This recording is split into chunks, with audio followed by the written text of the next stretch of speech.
Alpha contacts Sid and asks him to travel to Lindworm, a holy city. Additionally, Alpha sends a mission to Beta, Epsilon, and Nu. While in Lindworm for the goddess trial, Alexia and Iris visit Sid's department shop. Princess Alexia buys thong underwear in order to entice a particular male. A flashback appears following Ruslan's defeat. Sid feigned that he had magically recovered from the wound he sustained while saving Rose. Even as she accompanies the hesitant Sid to Lindworm, Rose resolves to accept his affections by taking on a lover's role. Sid reveals that devotion of the goddess Beatrix, who endowed 3 legendary heroes with power, is the predominant religion of Lindworm. Rose believes her father could agree to their engagement if Sid succeeds in the trials. Sid thinks she's trying to convert him, which is a mistake. Sid refuses her attempts to seduce him because he thinks she's trying to convince him to worship Beatrix. In Lindworm, Sid perceives Beta as Natsume, a well-known author who rose to fame by penning the tales he told her from his prior life's world, including Cinderella, Romeo and Juliet, and Star Wars. Beta hands Sid his mission summary in a coded, prehistoric language. Rose misunderstands Sid's enthusiasm as a love of languages and history.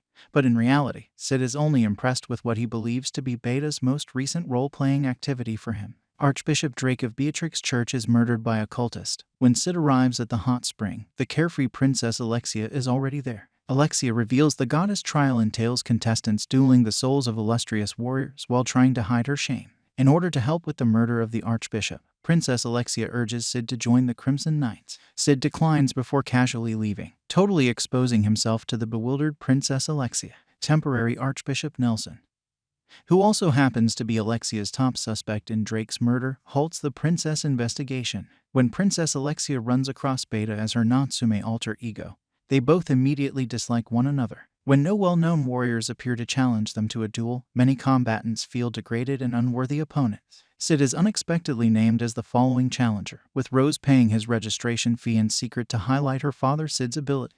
In order to hide his prowess and spare himself the embarrassment of feigning loss, Sid enters the trial as the Eminence in shadow, calling forth Aurora, the Calamity Witch, who Nelson claims was the most powerful witch in history. Princess Alexia understands that Eminence might be the most deadly person on Earth if Aurora materialized before him. Sid defeats Aurora but is dissatisfied with how simple the fight was, so he leaves. As a result of Sid's deeds, the arena barrier abruptly breaks through and a fresh summoning spell is cast, impressing the watching Shadow Garden.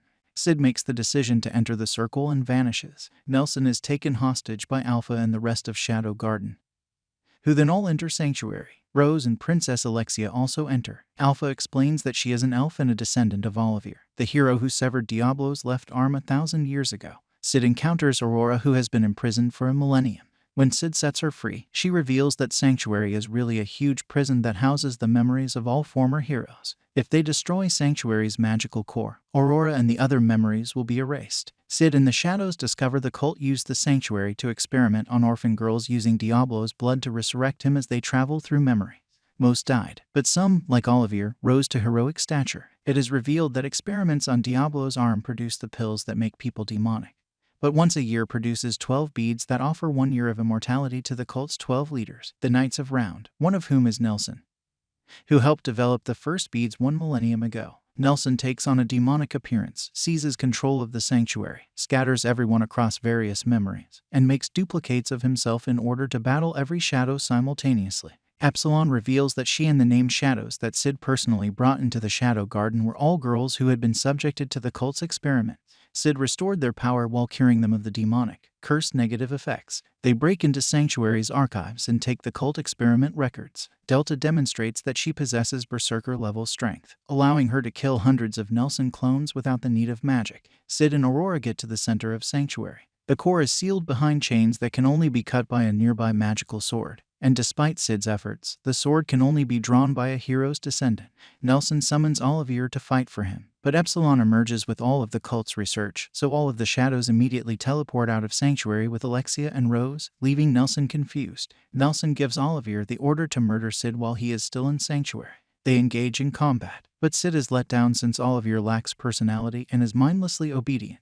Aurora decides to protect him in exchange for the first new memories she has had in 1,000 years. Sid complains that he has been paying careful attention and has discovered one of Sanctuary's secrets in response to the presumption that he will lose. Sid is stabbed in the heart by Olivier, who smiles and reveals that one of his eyes has become several shades of color. Sid grabs Olivier and kills her with his teeth, admitting to a stunned Nelson that he let Olivier stab him in such a way that she missed his organ. He also shares the trick he discovered, which is that Sanctuary absorbs magic from the air, allowing him to wield magic once more by condensing his power into a solid mass inside his eye. Sid casts his atomic bomb spell, reducing Nelson and the Sanctuary core to atoms. Sid is able to bid Aurora farewell as she gives him a kiss, and he hopes to someday meet the real Aurora. Princess Alexia and Rose realize that in order to fight the cult in Shadow Garden, they must create their own secret organization. Beta agrees to assist as Natsume in order to observe them. Alpha learns through the Sanctuary's records that Aurora is actually the demon Diabolos. Elsewhere, Shadow Garden begins purchasing all of the property in the city of Madlid in order to create another shopping mall, though the real reason is to gain access to a major oil field. Alexia verifies the Beatrix Church is associated with the cult, but politics forbids her from researching further. So Iris intends to ascend further up the ranks of the Crimson Knights to achieve her own political influence, beginning with winning the next Bushin Festival competition. Rose discovers that she might be infected by demonic blood. The Bushin Festival approaches, drawing hundreds of warriors, and Sid intends to astound the audience by disguising himself as weak but defeating everyone. Gamma gives Sid the pitiful appearance of mundane man, an inept knight who perished in poverty by applying magical slime makeup. Rose, a foreign knight who participated in the goddess trial, observes the disguised Sid allowing himself to be battered by a fighter named Quentin and is astounded that Sid is unharmed. Sid discovers that Iris, Rose, Rose, Quentin, or a mystery dark knight without a name are the festival favorites. Rose runs into Sid and tells him her father has chosen Perv Asshat to be her fiancé and to make her give up the sword. Sid suggests that she do what makes her happy and try to relax for a while. During the preliminary battles, Goldie Gilded, a competent but irritatingly arrogant knight, instructs Skell on how to pick warriors who are most likely to win, but is unhappy when Sid, as Mundane, wins a fight without moving. Only Rose realizes Mundane moved so quickly that he vanquished his opponent before the fight even started. Goldie declares that Mundane's triumph has positioned him as Goldie's next opponent. The following morning, it is revealed that Rose has vanished after stabbing Perv Asshat.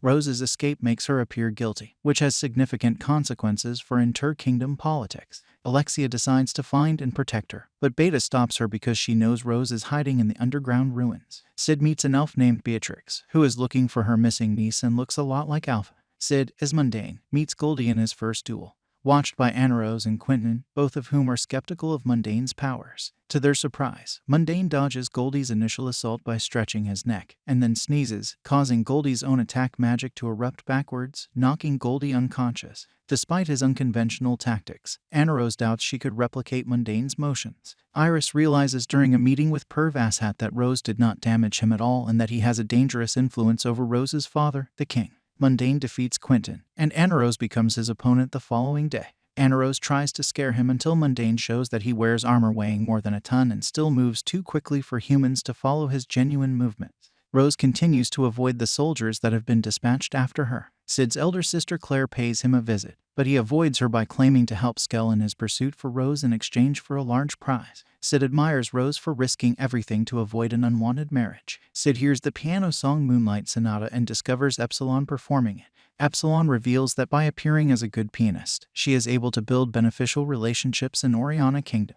Princess Alexia and Beta assume Rose fled after learning Perv is a cultist who uses magic to manipulate the king, so they enter the underground to find her. Rose, who is suffering from her infected blood, considers surrendering in order to prevent dragging Oriana into the war. She suddenly hears the sonata and finds Eminence playing the piano in the underground. She realizes she can't surrender, so Eminence cures her blood and bestows power on her before disappearing. Cult soldiers find Rose, but she kills them and decides to abandon her alliance with Princess Alexia and Beta to fight alone, which pleases Beta, who believes Sid's objective all along. Sid feels thrilled that he was able to impress Rose with the dramatic scene of playing a piano underground.